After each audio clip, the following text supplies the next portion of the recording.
There are moments in history when a single decision, though it may seem odd at first, reshapes the destiny of an entire nation.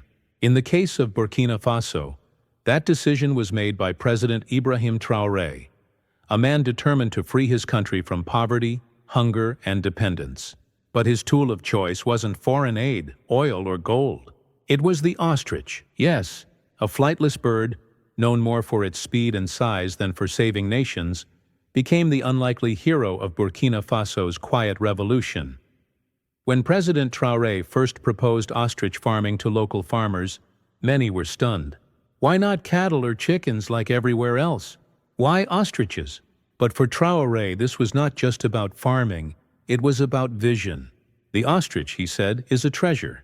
It provides meat that is leaner and healthier than beef. It lays giant eggs that can feed an entire family. Its skin is among the most expensive in the fashion industry, and its feathers and fat hold untapped potential in both cosmetics and medicine.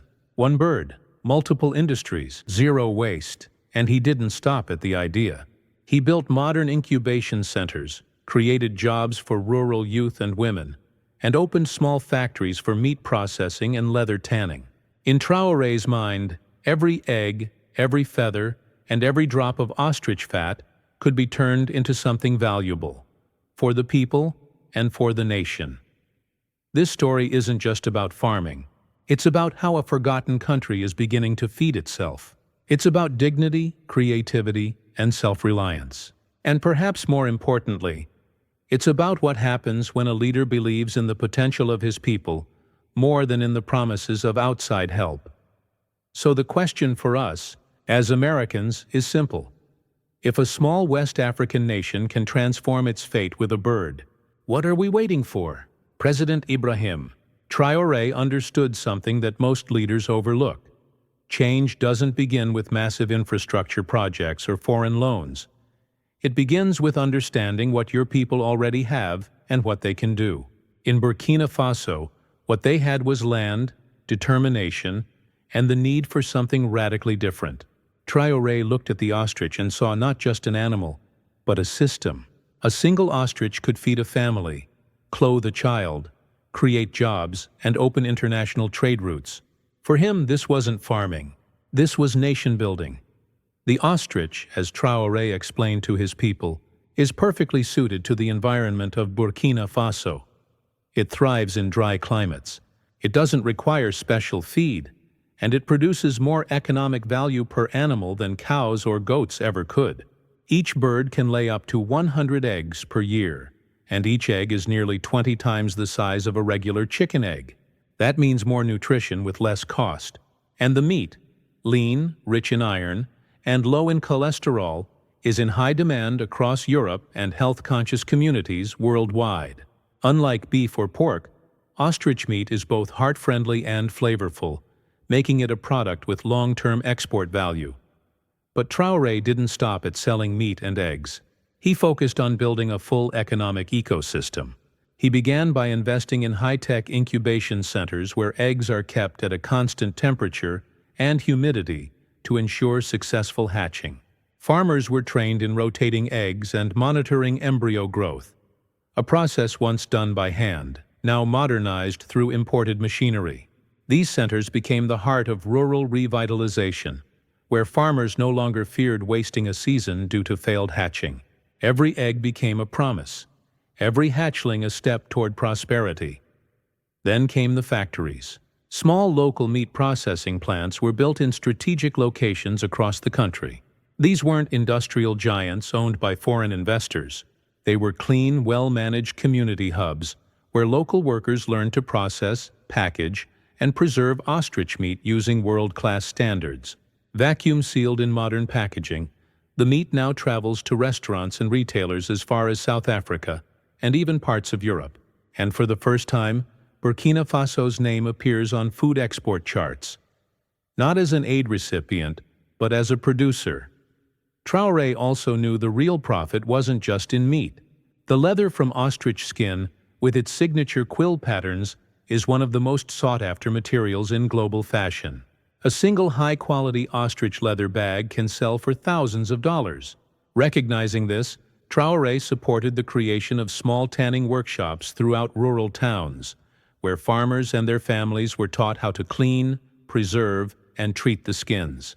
No longer was the raw hide shipped off to Europe for finishing. Now Burkina Faso could export finished leather, and eventually leather goods, under its own name.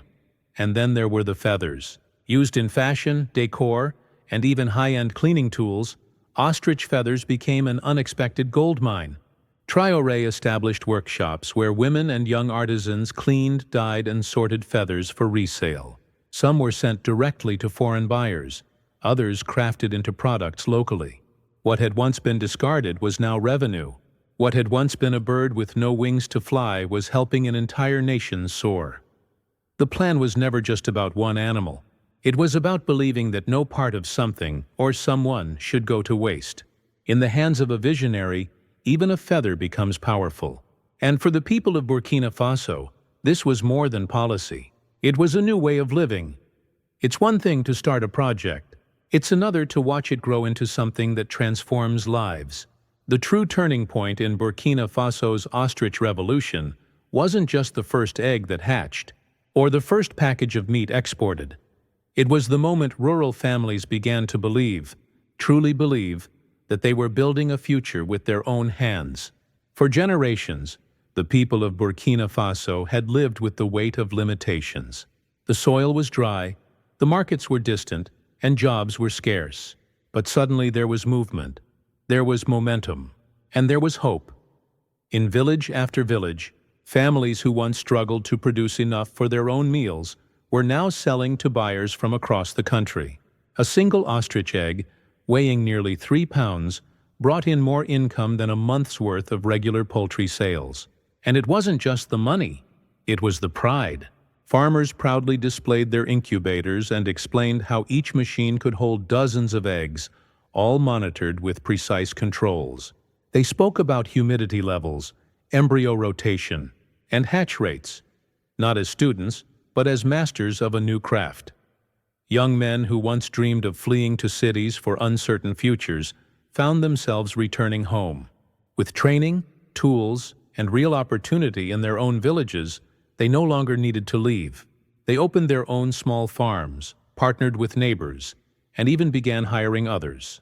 Women, too, stepped into new roles, not as assistants or laborers, but as entrepreneurs.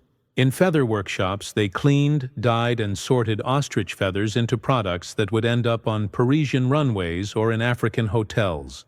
In oil extraction centers, they learned how to process ostrich fat into creams, lotions, and medical balms, products sold not just locally, but exported abroad. This wasn't just an economic transformation. It was cultural. It was psychological. Communities that had once depended on foreign aid now began discussing quality control, branding, and profit margins. People walked taller. Children saw their parents working in clean, organized environments, not in the shadows of subsistence. And perhaps most importantly, women found recognition and independence in industries that welcomed their skill and care. One of the most powerful reactions came from the older generation, those who had lived through decades of drought, famine, and broken promises. They were skeptical at first. How could a bird change what governments and international programs had failed to fix? But when they saw their grandchildren eating better, their daughters earning money, and their villages buzzing with activity, something changed in their hearts. They began to speak of Traore not just as a president, but as someone who listened, who understood, and who gave them tools instead of speeches. And while this movement began in the fields and villages, its impact quickly reached the national level. The government, inspired by the project's success, began opening export channels, negotiating trade agreements, and investing in local branding. No longer was Burkina Faso a silent player in the global economy. It had something unique to offer, and it wasn't oil or minerals. It was knowledge. It was discipline. It was ostriches. Reactions from outside the country were equally telling. Regional African leaders took note of how quickly a localized animal-based economy could gain traction. Development agencies began asking questions, not about how much aid was needed, but how this model could be adapted elsewhere. Even European buyers, once hesitant, now viewed Burkina Faso as a reliable supplier with high standards. The quiet buzz in international trade circles was no longer about problems in Burkina Faso. It was about potential. But for the people living this story, the most powerful reaction was internal. They no longer saw themselves as poor. They saw themselves as producers, as partners, as proud citizens of a country that had decided to stop waiting for miracles and instead to hatch them. As the ostrich farms expanded across Burkina Faso's dry plains, their impact began reaching far beyond the boundaries of agriculture. What started as a rural economic experiment became a national case study in self-reliance. President Ibrahim Traoré's approach had unintentionally, yet unmistakably, begun to shift the entire country's socio-economic structure. He had taken one of the poorest nations in the world and introduced a system that gave its people ownership, purpose, and profit, and with that came power. The clearest result was economic. In regions that had long been dependent on foreign food imports, Burkina Faso was now producing more than enough for its own people. With ostrich meat increasingly available in rural and urban markets, the cost of protein-rich food began to drop. Households that once relied on imported chicken or beef could now afford locally produced ostrich, a healthier, cleaner alternative. In places where malnutrition had been an everyday reality, the presence of these farms helped shift community health metrics almost overnight. Beyond meat, entire value chains were born. Local tanneries supplied designers, tailors, and artisans. Ostrich leather, once sent raw to Europe, was now being transformed into high-end handbags, wallets, belts, and even footwear inside Burkina Faso. Traoré's government invested in design schools and trade workshops, pushing for Made in Burkina Faso to mean not just origin, but excellence. Exports increased, trade routes expanded, and for the first time in decades, the country began generating substantial income not from aid, but from innovation. The political ripple effects were equally profound. In a country long marred by coups, instability, and distrust in leadership, Traoré's Ostrich initiative created something rare: consensus. It didn't matter if you lived in the north or the south, if you were young or old, male or female, if you had access to land and the right training, you could benefit. Even opposition voices admitted the strategy was working. And in regions where extremist groups had previously found easy recruitment grounds, the presence of steady income and dignified work slowly began to reduce tensions. Economic stability became a silent defense mechanism against conflict. But it wasn't just about defending from threats. It was about building a vision. Traoré spoke often and openly about national dignity. He said Burkina Faso would no longer be seen as a landlocked, aid-dependent nation. It would be known as a producer, as a builder, as a place where every piece of a bird could become an industry. From cosmetics made with ostrich oil, to dust brushes crafted with feathers, to medicinal balms sold in local clinics. This was an economy rooted in detail and intention. Women especially experienced a dramatic transformation. Where their labor had long been invisible, confined to homes or unpaid agricultural work, they now led workshops, managed teams, and handled business negotiations. Their inclusion wasn't symbolic, it was essential. From cleaning feathers to packaging creams, they became the human infrastructure of this movement. In villages that once saw girls married before 18, these women became role models. Girls now said they wanted to open a workshop, or become a trader, not just marry or leave. Traoré's administration capitalized on this momentum by offering low-interest loans, expanding rural electrification, and reducing tariffs for machinery imports. The government began redirecting funds away from foreign consultants and toward local cooperatives. Ostrich farming, once a novelty, became the benchmark for what smart, homegrown policy could look like. Ministries that once dealt only with paperwork were now measuring productivity, training farmers, and tracking global demand trends. Bureaucracy was being replaced with results.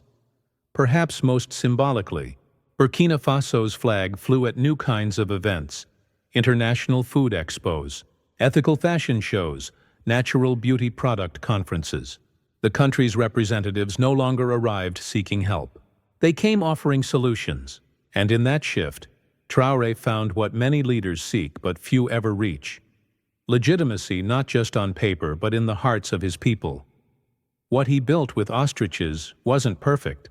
It faced challenges: supply chain delays, occasional bird flu scares, resistance from traditional elites. But it was resilient, it grew, and more importantly, it grew from within. It wasn't imported, imposed, or imagined by outsiders. It came from the soil of Burkina Faso, from the minds of its people, and from the belief that even something as unexpected as an ostrich could become the foundation for a nation's future.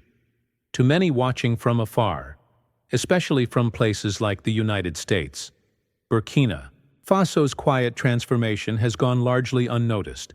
It hasn't made headlines. There were no glamorous summits or billion-dollar announcements. Yet what President Ibrahim Traoré has achieved speaks directly to values Americans, particularly older generations, hold dear: hard work, local empowerment, and the belief that small towns and rural families deserve the tools to thrive, not just survive. For Americans who lived through the Great Depression, who saw communities rise through farming, industry, and innovation, Traoré's vision might feel familiar. It's the story of taking what you already have and using it wisely. It's about dignity, not dependency. Like the early days of American agriculture, where farmers banded together to form cooperatives, Burkina Faso's ostrich farming model gives power back to the people. No giant corporations, no foreign ownership, just local families, learning, building, and growing. Globally, the world is beginning to take notice. Development agencies are quietly studying the Burkina model. African leaders are visiting ostrich processing centers to see how jobs were created without foreign investors. Ethical fashion brands in Europe now boast of sourcing leather and feathers from sustainable farms in West Africa. And health-conscious consumers are starting to ask about ostrich oil, the way they once asked about shea butter or argan oil. Yet the most powerful global impact may not be economic. It may be philosophical. Traoré's strategy challenges the entire development narrative. He's not asking for more aid. He's showing what happens when a country decides to believe in itself first. In doing so, he reminds the rest of us that progress doesn't always look like sky-high skyscrapers or tech startups. Sometimes it looks like a dusty farm, a quiet workshop, a well-packaged bottle of ostrich oil. Sometimes it starts with a bird that doesn't fly, but still manages to lift a country off the ground. So now we ask ourselves, can something as ordinary as a bird really change the course of a nation? In the case of Burkina Faso, the answer isn't just yes, it's unfolding right before our eyes. Ostrich farming has done more than feed families or create exports. It's restored something far more precious: belief. Belief that local solutions matter.